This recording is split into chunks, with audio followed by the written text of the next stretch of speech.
Você já deve ter ouvido essa música em algum comercial de esporte, de motivação, alguma coisa parecida.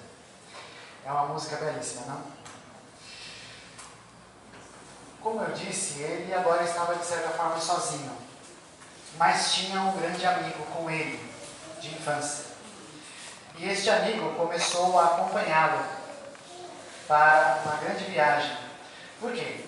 Mudando-se para a cidade que ele mudou, convivendo com o irmão e tendo esse amigo, ele conseguiu uma bolsa de estudos numa cidade próxima, a 400 quilômetros.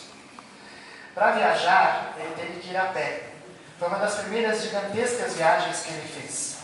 E é uma das coisas muito curiosas porque ele viajou a pé. Ele não tinha, na época, condições de obter um transporte, não havia carros na época, o transporte era muito precário e ele não podia utilizar uma diligência. Ele acabou indo a pé com o seu amigo.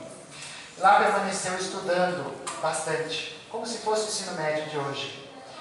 E de lá ele conheceu a cidade de Hamburgo. Hamburgo é como se fosse uma Rio de Janeiro da Alemanha.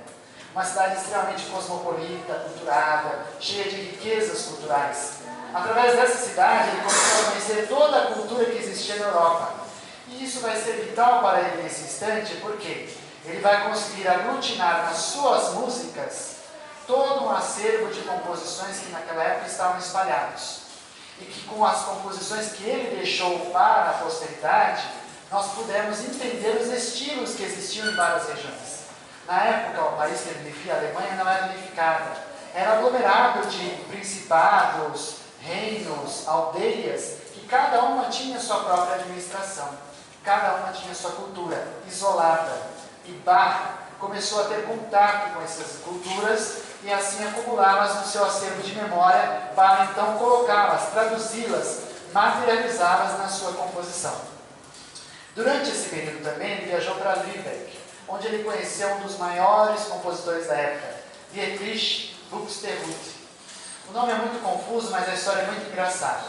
Dietrich era um exímio organista na época. Ele dominava um dos órgãos mais gigantescos que havia na Europa. Para se ter uma ideia, o órgão tinha mais de 300 teclas. Era extremamente difícil tocar. E quem tocava, tocava um ofício para a vida toda.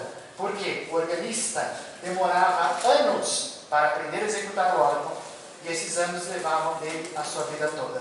E a partir daí, ele herdava para o seu descendente ou para a sua pessoa mais próxima, de confiança, para começar a tocar esse instrumento. E Bach foi um personagem que ele achou interessante colocar como substituto. Só que com uma condição: que Bach casasse com a sua filha, Ana. Só que Bach recusou o casamento, por dois motivos. O primeiro é que Maria Bárbara, sua prima, já era a pérola dos olhos dele. E Ana era muito feia. Bach confessou isso nos seus escritos, e muitas histórias têm se confirmado de que esta mulher já havia sido rejeitada por 3 compositores que haviam passado pela igreja onde esse organista Buxtehude vivia, e já haviam rejeitado a moça por 3 vezes. Não se sabe se a solteirice levou ela até o fim da vida. Mas enfim, a partir de 1703, Bach começa casado na sua vida em uma outra cidade, contratado, já empregado, em Arnstadt. Nessa cidade ele começa a revelar o seu talento para órgão como organista municipal. O que o organista municipal fazia? Cuidava de todos os órgãos de todas as igrejas da cidade. Fazia manutenção, fazia todo o cuidado, o trato, afinava, fazia todos os preparos, etc. Ensinar música e compor foi também a primeira atitude dele como organista, porque ele começou a compor, na época, uma composição a cada 15 dias. E, além disso, ganhava extras com alguns trabalhos muito curiosos, executando música de casamentos, batizados e velórios. Foi o primeiro a usar os polegares para intercalar as composições. Até naquela época, era para as pessoas religiosas, muito fervorosas, sinal de desprestígio, até de blasfêmia, ao ponto de vista da igreja, de usar o polegar no dedilhar das teclas do piano ou do cravo. Bach revolucionou isso, porque ele viu que o polegar estava sem uso nenhum. Era necessário que ele usasse, porque as teclas eram imensas e ele poderia compor novos estilos utilizando mais o polegar. Além disso, ele começou a utilizar intercalando dedos. Então, enquanto esses dedos estavam numa parte das teclas, os outros 3 também executavam. Antes dele, era uma coisa muito postural, uma coisa muito extremamente culta, extremamente elevada, extremamente perfeita. Não poderia haver imperfeições nem nos gestos do próprio organista. Bach revolucionou isso em nome de uma busca de harmonia perfeita, que ele sempre mantinha essa busca incessante. E foi o primeiro a usar essas inovações que permaneceram ao longo dos tempos. Hoje o pianista, graças a Deus, usa o polegar para o nosso deleite, fazendo composições maravilhosas. A partir dessa cidade, ele foi para uma outra, Weimar. Encontrou um emprego muito melhor, porque lá ele permaneceu na corte de Weimar, realizando a manutenção de órgãos da região. E aqui ele já compôs uma música a cada 4 semanas. E como instrumentista, ele aperfeiçoou cada vez mais o seu talento para essa corte, que era a corte de um nobre. E ele encontrou uma outra oportunidade em outra cidade e foi mudando. Estão vendo como se trata de um espírito genioso, um espírito puro praticamente, espírito genioso, espírito divinizado, mas cercado de desafios como todos nós. Como a mensagem da abertura falou, bater e abrir-se-vos-á. Ele teve que bater para que as portas se abrissem. Por quê? O músico não era que nem hoje a Cláudia Leite, que vive de milhões. O músico recebia o salário que o dono que contratou ele pagava. E se ele não fizesse mais composições, ele cortava o salário e demitia. Era um profissional que dependia da nobreza para sobreviver. Até que mais para frente, nas futuras gerações, vai ser o contrário. A nobreza vai investir nos músicos e os músicos vão ver da própria fama. Como aconteceu já com Mozart, com Beethoven e outros. Mas com Bach foi tudo muito duro, muito sofrido, muito difícil. Ele se mudou para uma cidade chamada Köthen. Nessa cidade, ele se aliou ao príncipe Leopold, que era dono da região. Nessa mudança, Bach começou a mostrar uma genial habilidade para novas composições. Aqui é que ele começa a desenvolver extremamente músicas cada vez mais geniais. E essa é a próxima que nós vamos ouvir. Olha, é o Concerto de Brandemburgo número 5, com a Orquestra da Câmara de Colônia, regida por Helmut Brum. Eu quero que vocês prestem atenção não nos instrumentos de sopro de corda, mas no cravo.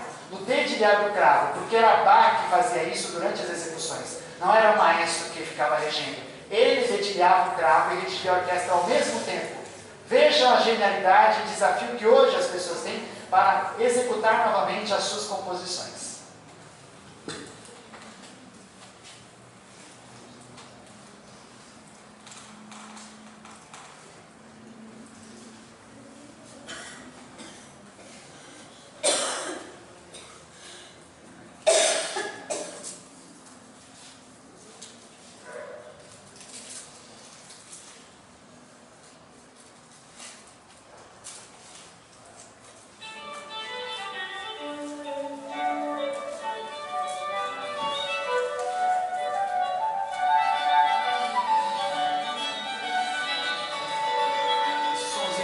Aí, ó, é o cravo. E é ele que fazia.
Os olhos, quiser meditar, quiser